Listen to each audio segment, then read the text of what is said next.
আমি প্ৰথমতে এই সাংবাদিকসকলক আমি ধন্যবাদ জ্ঞাপন কৰিছোঁ যে আমাৰ মাজলৈ আহি আমাৰ যিখিনি সমস্যাৰ ওপৰত তেওঁলোকে খবৰ বিস্তাৰ কৰিছে। আপোনালোকক দেখাইছোঁ যে মমতা চাহ বাগিচাৰ পৰা ধৰি ভালুকমালৈকে যিখন সংযোগী পথ, এই সংযোগী পথটো একেবাৰে জৰাজীৰ্ণ অৱস্থা আছিলে। অসম চৰকাৰ তথা গড় ৰপ্তানি বিভাগৰ জৰিয়তে 2 কোটিৰ ওপৰত এখন পুঁজি ধৰিলে যাতে আমাৰ ৰাস্তাটো পকীকৰণ হ'ব লাগে, আৰু সেই পকীকৰণৰ বাবে ঠিকাদাৰ হিচাপে গ্ৰীণ চুতীয়া নামৰ ব্যক্তিজনে ঠিকা ল'লে।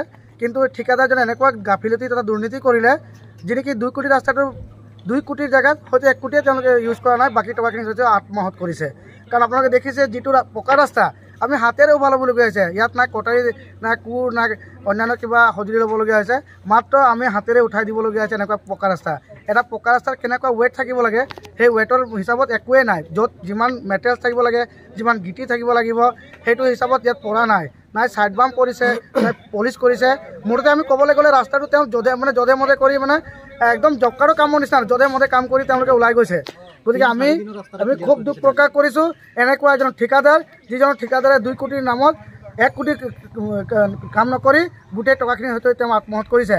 গতিকে ইয়াৰ ওপৰত আমি ছাত্ৰ সন্থাই আমি দুখ সাংবাদিকৰ আগত আমি দুখ কৰিছোঁ, আৰু স্মাৰক পত্ৰ এখন দিছিলোঁ আমি প্ৰেৰণ কৰিম যে যদি ঠিকাদাৰৰ ওপৰত উপায়ুক্ত মহোদয়ে যদি বিহিত ব্যৱস্থা নকৰে তেতিয়াহ'লে আমি স্থানীয় ৰাইজে তেওঁৰ নামত আমি গোচৰ তৰিম আৰু তাক আমি ৰঙাগড়লৈ আমি প্ৰেৰণ কৰিম।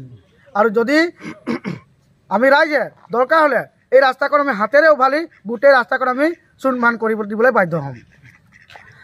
সঁচাকৈ ঠিকাদাৰবিলাক নিজকে নিজে কি ভাবে আমি বিশেষ নাজানো, কিন্তু এনেকুৱা এটা ঘাটিয়া কাম কৰিব লাগে নেকি? আমাৰ ইমান দিনৰ মূৰত আমাৰ এই ৰাস্তাটো বহুত দিনৰ মূৰত ভৱেন্দ্ৰনাথ ভৰালী চেংচন কৰিছিলে মিনিমাম 2 কোটিৰ ওপৰত এমাউণ্টত, কিন্তু ইয়াত দেখা গৈছে 2 লাখ টকাৰো কাম হোৱা নাই ভালকৈ।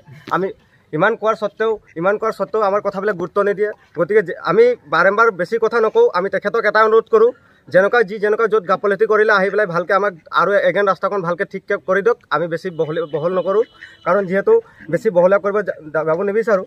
যিহেতু ইমানখিনি কাম হৈ যোৱাৰ পাছত আৰু ভালকৈ কামটো কৰি দিব লাগে, আৰু তেখেতক আমি অনুৰোধ কৰিছোঁ এইবাৰ যদি এইটো কাম আপুনি কৰি নিদিয়ে তেতিয়াহ'লে আমি এই বিহিত ব্যৱস্থা তাৰ ওপৰত গ্ৰহণ কৰিম, আৰু দৰকাৰ হ'লে আমি গোটেই ৰাইজে মিলি প্ৰতিবাদ কৰিম তেখেতৰ নামত। ধন্যবাদ।